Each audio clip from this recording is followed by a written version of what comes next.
Thank you, Mr. Speaker. So lost in all of the media stories last week was a CBC story that talked about a Campbell's soup executive getting caught in a meeting making fun of, quote, the poor people who ate their soup. They said, this executive apparently said that Campbell's soup was for poor people. It was a highly processed food that poor people had to eat. And, you know, when I saw this story, it actually, to me, is the perfect analogy of the Liberals with this budget, right? Here you have an executive who is selling, by his own admissions, highly processed foods. You know, if you go to Walmart, I think the price of a can of Campbell's soup ranges between about $1.50 to $2.50. But frankly, it's what a lot of people in Canada are eating right now, right?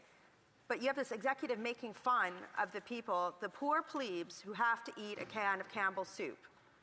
Well, the reality is, Mr. Speaker, that a lot of people in Canada who work really hard and used to be able to go out and afford a steak dinner once or twice a month, or, you know, thinking about having a beef rib roast at Christmas was not much of a problem 10 years ago.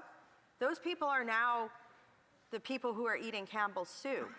And so, you know, the arrogance in that executive's comments, I think, are exactly what the arrogance is of the Liberal government in tabling this budget. You know, when I was looking at this budget from the lens of would one of my constituents think I was doing my fiduciary responsibility and standing up for good, wise stewardship of their tax dollars by supporting this, the first question I asked myself was, what's in it for my constituents? Is there anything in it for the constituents? The way that the Liberals sold this budget, which is, I think it's a record deficit. We've never seen money like this in Canadian history. You know, economists and experts have talked about the fact that it's going to bankrupt future generations, that it is likely going to see we're likely going to see a credit downgrade in the country. It's made our country less resilient. It is one of the most intensely deficit-laden budgets in history. So I wanted to see, well, what's in it for my constituents? I thought you'd see something like, for all of the money that they're spending, maybe like a GST cut, or frankly, maybe a rocket ship to the moon, or a highway paved in gold. But no, what we got was, I think, condemning my constituents to more soup nights. Please, sir, can I have some more Liberal deficit and Campbell soup? So, like, at the end of the day, what people want to look at or want to see out of a budget is prudence and something for them. And what we've seen out of the Liberal government over the last 10 years is funding announcements that result in nothing for Canadians, waste, deficit, higher taxes, and the inability to have a steak dinner. Like, most people in Canada, they want a steak dinner. It'd be nice. You know, I'm an Albertan. Alberta beef. Alberta beef. It's the best. But people can't afford it anymore. They can't afford protein. And I'm not talking about, like, some Canadians. I'm talking about most Canadians. Canadians that would be, in many jurisdictions, considered solidly middle class. They're double-income families, but they're sometimes working 2 or 3 jobs just to make ends meet. They've seen their rents increase. They can't get access to timely health care. There's all sorts of issues where their life is getting worse, but the government is spending more. So how is it that the government is asking us to support a bill that keeps seeing Canadians' life getting worse while they spend more? That's a no for me. It's a no for most of my constituents, too. Yeah. Let's look at, I want to also highlight the level of waste that we see in this government. So some of my colleagues, Mr. Speaker, have been litigating and doing an excellent job.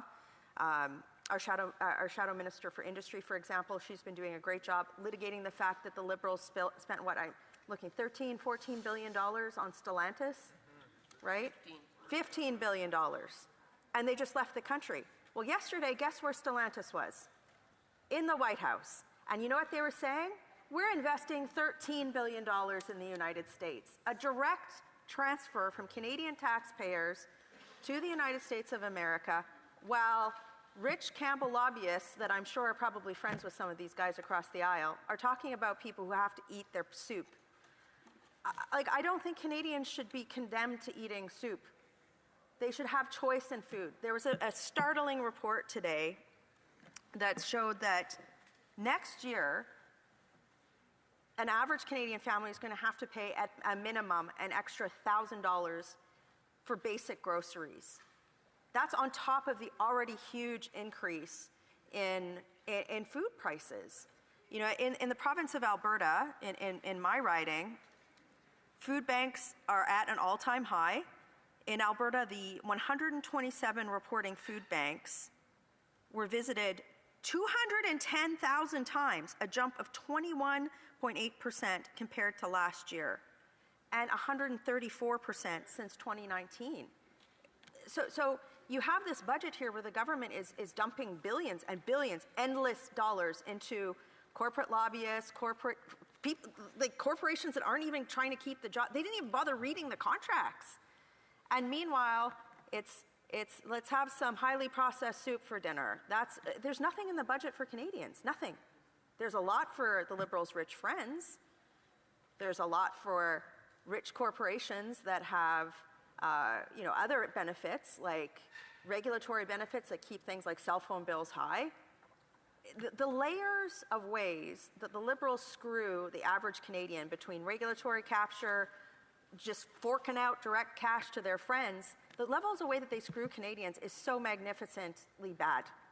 In this budget, the level of debt is shocking. And you know what? I have to say, kind of tricky of the Prime Minister to be like, oh, but we're saving money, because he's tried to cook the books and restructure how the expenses are categorized. We're not that dumb.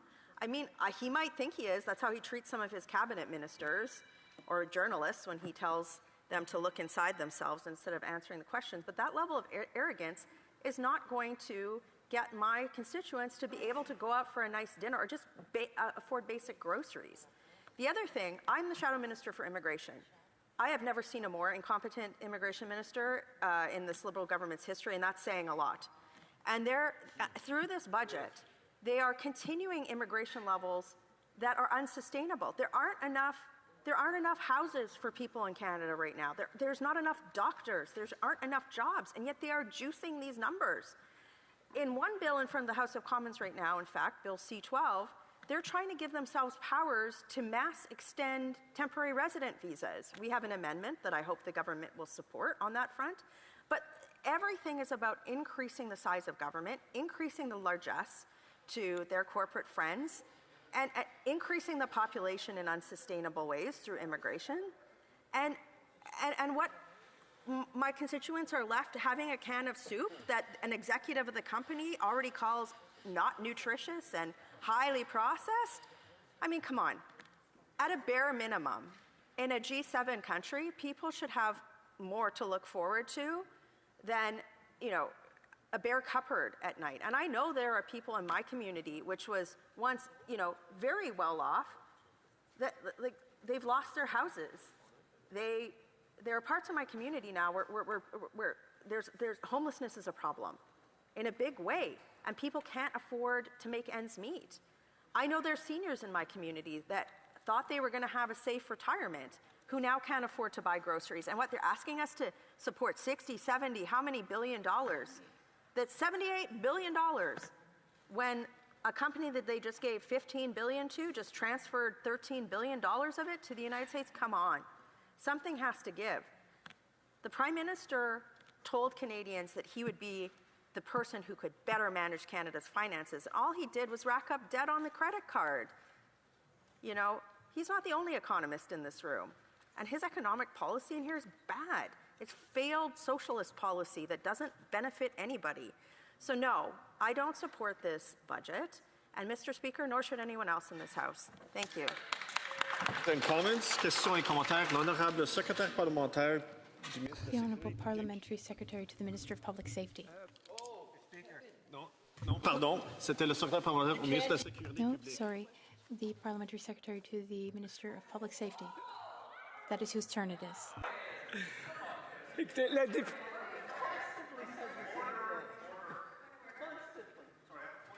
For Calgary Nose Hill.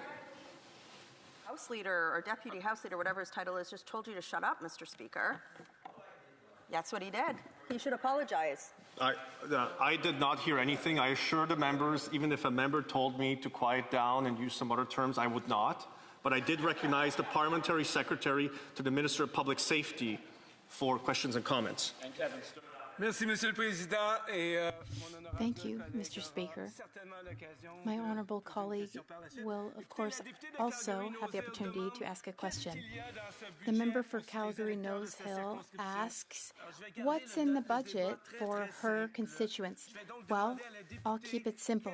I will ask the member how she feels about the productivity super deduction, which will essentially allow Canadian businesses, including businesses in her Calgary riding, to write off their capital costs and for transforming their processes, automation, research, development. So I think that's excellent stimulus spending that will really boost our economy. That would be a productivity super deduction if the government scrapped the temporary foreign worker program and stopped allowing businesses that have no reason to bring in temporary labor to continue to suppress wages and suppress productivity in this country.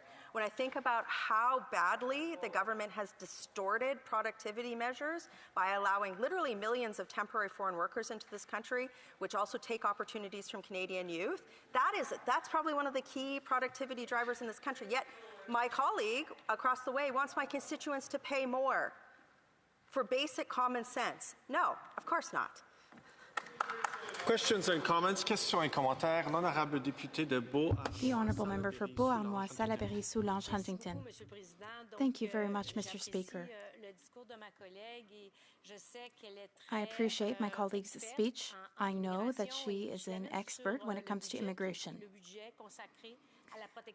I'd like to raise the border protection aspect of the budget.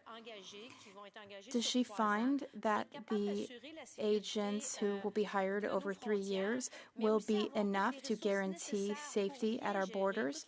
And also, are the resources sufficient to handle immigration properly? I really appreciate the question from our colleague, and I appreciate the time that we spent at the Public Safety Committee last week trying to improve Bill C-12, which left so many things lacking with regard to border security. I'll note, and every time the Liberals say they're going to hire more border security, they don't do it. Right? It's about the announcement. So color me skeptical if I don't believe anything that they're going to do. But I think, and again, just to reiterate some of the work that my colleague did last week, we tried to advance measures which would have made it more difficult for people who perhaps have criminal past or criminal intent to enter the country by proposing common sense, cost-free measures to Canada's immigration system. And the Liberals rejected that. Shame on them.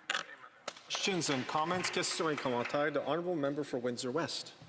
Thank you, Mr. Speaker. I have a quick question for my colleague from Calgary-Nose Hill. Should Canadians trust a government that after 10 years still can't manage procurement, can't control spending, can't deliver infrastructure like the Gordie Howe Bridge, and cannot provide basic answers in this chamber? The honourable member for Calgary-Nose Hill.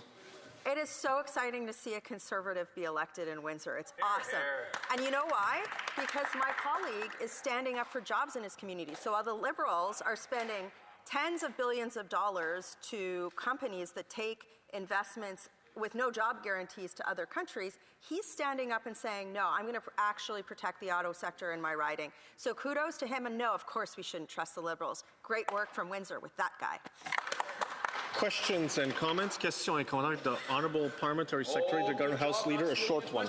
Yes, thank you, Mr. Speaker. You know, I'm curious to know why it is that the member opposite continuously wants to be able to vote against the investments that this federal government is making, not only in the province Alberta as a whole, but in the constituents in which she represents through good, sound social programming. The Honourable Member for Calgary-Nose Hill. Last week, the member rose in this place and said, if somebody was being sexually assaulted in this country, a non-citizen, judges wouldn't give them special treatment. He said that. Then we stood in the House and gave many examples of that, including a 13-year-old girl that he raped. I thought he was going to apologize for saying that, but I guess, you know, hope springs eternal.